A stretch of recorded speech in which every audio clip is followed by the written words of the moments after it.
പെട്ടെന്ന് നിർത്തി അത്യാവശ്യം ഒരു സ്ഥലം വരെ പോണം. Bye bye, see you baby.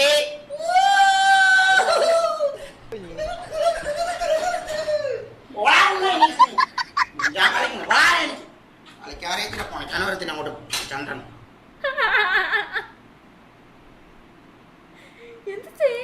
പെട്ടെന്ന് നിർത്തി അത്യാവശ്യം ഒരു സ്ഥലം വരെ പോണം. Bye bye, see you baby.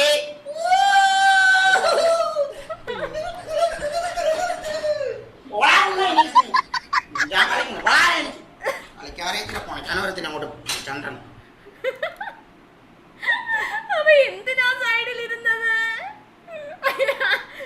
സത്യല്ലേ, ഞാനൊക്കെ പറയത്തില്ലേ എനിക്കൊക്കെ ഭയങ്കര മൂഡ് സ്വിങ്സ് ആണ്. നമ്മൾ ആ സമയത്ത് നമ്മൾ എന്ത് ചെയ്യണം എന്ന് പറയാം, സായിപ്പിനെ എടുത്തൊന്ന് നോക്കണം. സായിപ്പിന്റെ നമുക്കാണ് ഏറ്റവും കൂടുതൽ മൂഡ് സ്വിങ്സ് എന്ന് തോന്നുന്ന സമയത്ത് ജസ്റ്റ് ഗോ ആൻഡ് വാച്ച് സായിപ്പിന്റെ പബ്ജിയുടെ ലൈവ്, BGMI ലൈവ് ഒന്ന് കണ്ടാൽ മാത്രം മതി. അപ്പം നമ്മൾ വിചാരിക്കും നമുക്കൊന്നും ഇല്ലടാ, നമ്മൾക്ക് നോർമലാ, നമുക്ക് ഒരു മൂഡ് സ്വിങ്സും ഇല്ലാന്ന്. അങ്ങനെ അങ്ങ് വിചാരിച്ച് നമ്മൾ ജീവിക്കും. അപ്പം നമുക്കൊരു ആശ്വാസം കിട്ടും. അതാണ് നമ്മുടെ ജീവിതം, മനസ്സിലായ?